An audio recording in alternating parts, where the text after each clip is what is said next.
Okay, તો મિત્રો તમે જોઈ શકો છો આ જે છે આને કહેવાય સેન્ટ્રેટ મૂન. તમે આ જોઈ શકો છો આ જે મૂન છે આ થોડોક આમ રેડિશ ટાઈપ દેખાતો હોય છે.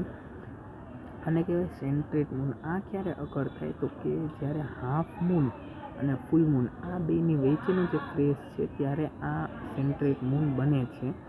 આમાં જે અર્થ, સન અને મૂન આ ત્રણેયની પોઝિશન રહીને એકબીજાથી રિલેટિવ હોય છે ત્યારે આ મૂન બને છે. આ કઈ રીતે બને છે તો કે સૂરજ જે રહ્યો સૂરજ તે મૂનનું અડધાથી વધારે જે સરફેસ છે તેને ઢાંકી દે છે. સમજી ગયા? સન તેને ઢાંકી દે છે.